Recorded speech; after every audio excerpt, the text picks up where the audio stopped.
today's lesson will work on our upper intermediate course, first unit and fourth part, 1.4, speaking and writing. Our goals here are deal with problems on the phone, write an informal email, vocabulary and listening, dealing with problems on the phone. Exercise 1, work with a partner, discuss the questions, pause the video, answer these questions in a written form.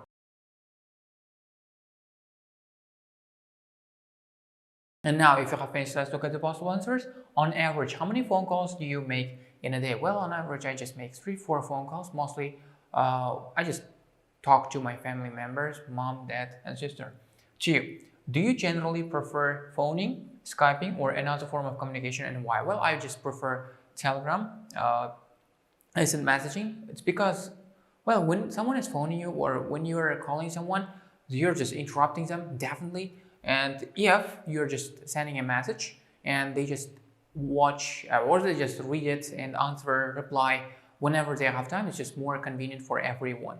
3, what things can go wrong when you speak on the phone? Well, there are a lot of possible disruptions. Well, you just may have bad connection, it may be noisy, or you may misunderstand someone, or just there may be a lot of tons of problems that can happen. Exercise 2. Listen to 4 phone conversations in which a problem occurred. Match conversations 1 to 4 to problems A to D.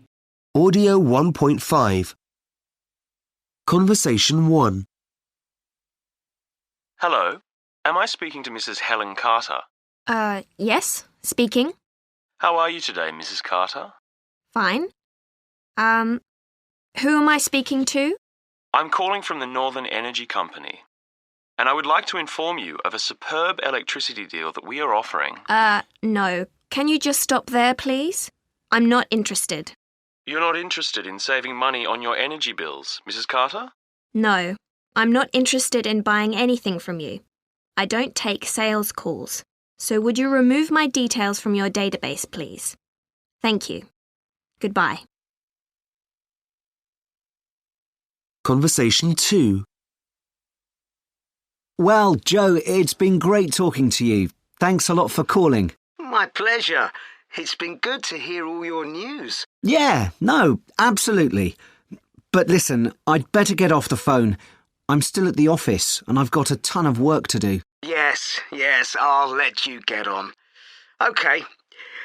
Listen, before you go, tell me, do you ever see anything of Clive? Clive? Yes, I see him occasionally. He's fine. Anyway... We used to have such a laugh together, me and Clive. I never hear anything from him these days. No, well, he's pretty busy. Anyway, listen, Joe, I've really got to get off the phone. I'll give you a call soon. We'll get together for a drink or something. Yes, that would be good. We could go to that place down by the river. What's it called? Yeah, we'll work that out when we speak. OK? Cheers, Joe. I'll be in touch. Bye. Conversation 3.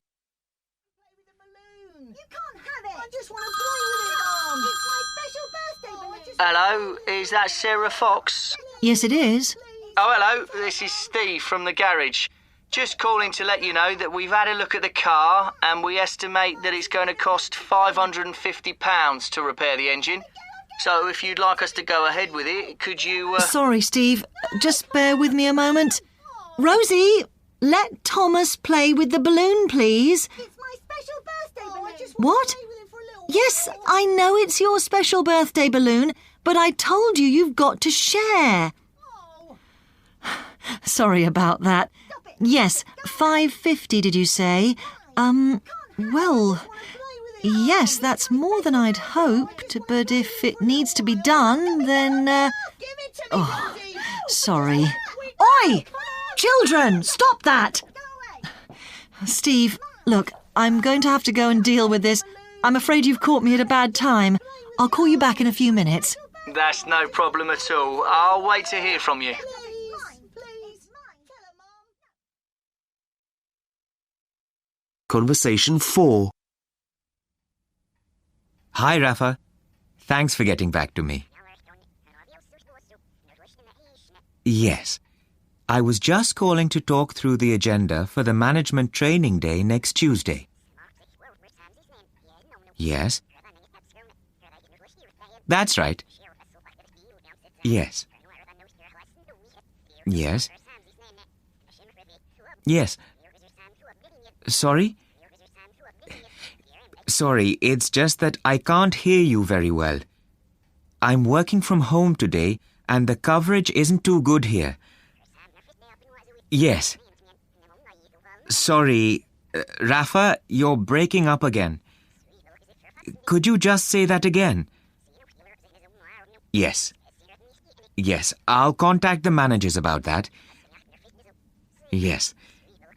Rafa. Sorry, I'm losing you again. Could you do me a favor? Could you call me back on my landline? You've got my number, haven't you? Cheers.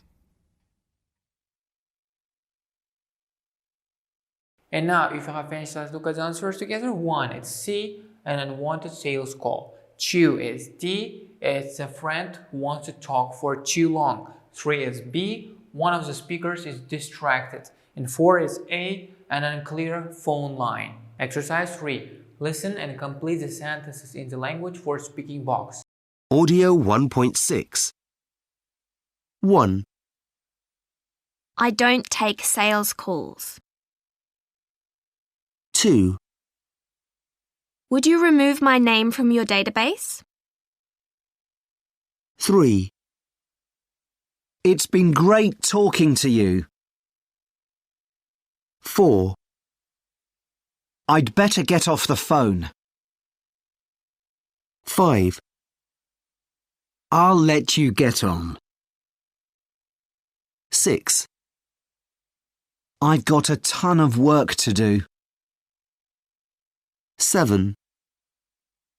I won't take up any more of your time. 8. Just bear with me a moment. 9. I'm afraid you've caught me at a bad time. 10. Could you just hold the line? 11. The coverage isn't too good here. 12. You're breaking up. 13. I'm losing you again. 14. Could you call me back on my landline? And now, if you have finished, let's look at the answers. Language for speaking, dealing with problems on the phone, getting rid of unwanted callers. 1, I don't take sales calls. 2, would you remove my name from your database? Ending a conversation politely. 3, it has been great talking to you. 4, I'd better get off the phone. 5, I'll let you get on. 6, I've got a ton of work to do. 7, I won't take up any more of your time. And the next part, dealing with distractions. Just bear with me a moment. 9, I'm afraid you've caught me at a bad time. And 10, could you just hold on the line? And the next part is dealing with a bad phone line. It's here. 11, the coverage isn't too good here. You're breaking up. I'm losing you again. And 14, could you call me back on my landline? And here, note, we often use the word anyway to signal that we want to end a conversation. Exercise 4, listen again and repeat the sentences in order to improve your pronunciation level. Audio 1.6. 1, I don't take sales calls. 2, Would you remove my name from your database? 3. It's been great talking to you. 4. I'd better get off the phone. 5. I'll let you get on. 6. I've got a ton of work to do. 7. I won't take up any more of your time. 8. Just bear with me a moment. 9, I'm afraid you've caught me at a bad time. 10, Could you just hold the line? 11, The coverage isn't too good here. 12, You're breaking up. 13, I'm losing you again. 14, Could you call me back on my landline? Exercise 5. Task. Work with a partner. You're going to role play a phone conversation using the phrases in exercise 3. If possible, sit back to imitate the conditions of a real phone call. Pause the video, do this exercise in a written form. And now let's look at the possible situation. Student A. 1. It's 8 p.m. You're a salesperson. Decide what you are selling. For example, mobile phone. Call student B and try to sell your product. Try to keep them on the phone for at least 2 minutes by explaining the benefits of the product. Remember, your boss said you need to increase your sales and you're feeling under pressure. And you hear student B, it's 8 p.m. and you're at home watching a film. The phone rings. You're expecting a call from your aunt in Canada. You need to speak to her to give her some important family news. Answer the phone. And here, you're going to do 2 more role plays. Student A, turn to page 126. Student B, turn to page 132.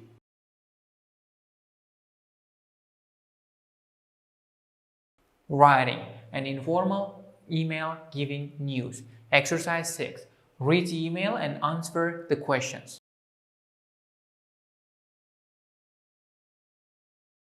And now, if you have pens, let's look at the answers. 1.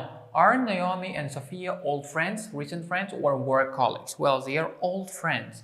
2. The email is written in an informal style. What features of the email shows this? And these are possible answers. Shortened sentences, where words have been left out, emoticons, the greeting is informal, the ending is informal, it contains contractions, exclamation marks, and informal vocabulary. Exercise 7. Read the information about ellipses in the language for writing box. Find examples of ellipses in the email in exercise 6. Decide if they are examples of type 1 or type 2.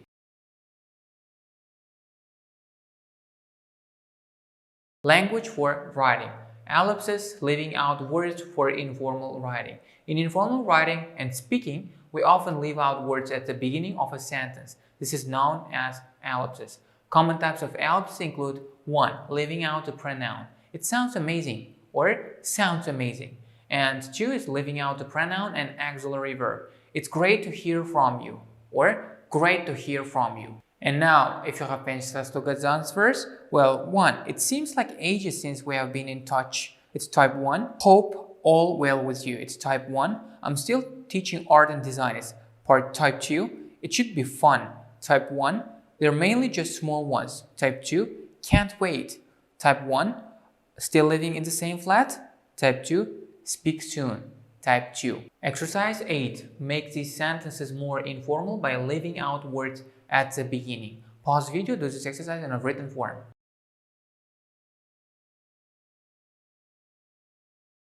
And now, if you have finished, let's look at the possible answers. I'm just writing to say hello. Just writing to say hello. 2. It was great to see you last week. Great to see you last week. 3. I hope to hear from you soon. Hope to hear from you soon. 4. Are you going anywhere this summer? Going anywhere this summer? 5. I'll see you in a week's time. See you in a week's time. 6. I miss you. Miss you. Exercise 9. As well as ellipses, informal writing contains a lot of colloquial vocabulary. Match the highlighted words or phrases in the email to their more formal equivalents 1 to 9.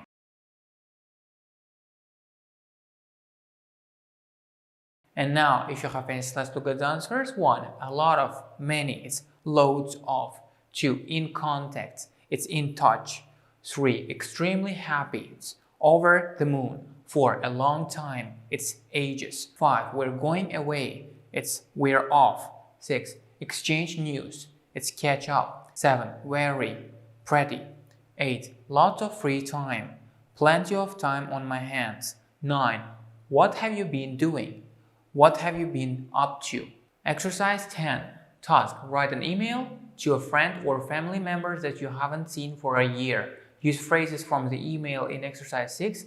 Include information about the following: things you have done during the year, things you have been doing recently, things you are planning to do, news about other members of the family.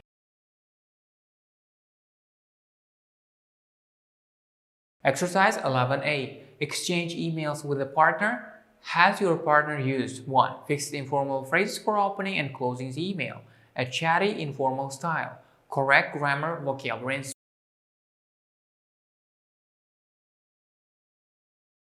Exercise 11B. Find out more about the news in the email and discuss with your partner.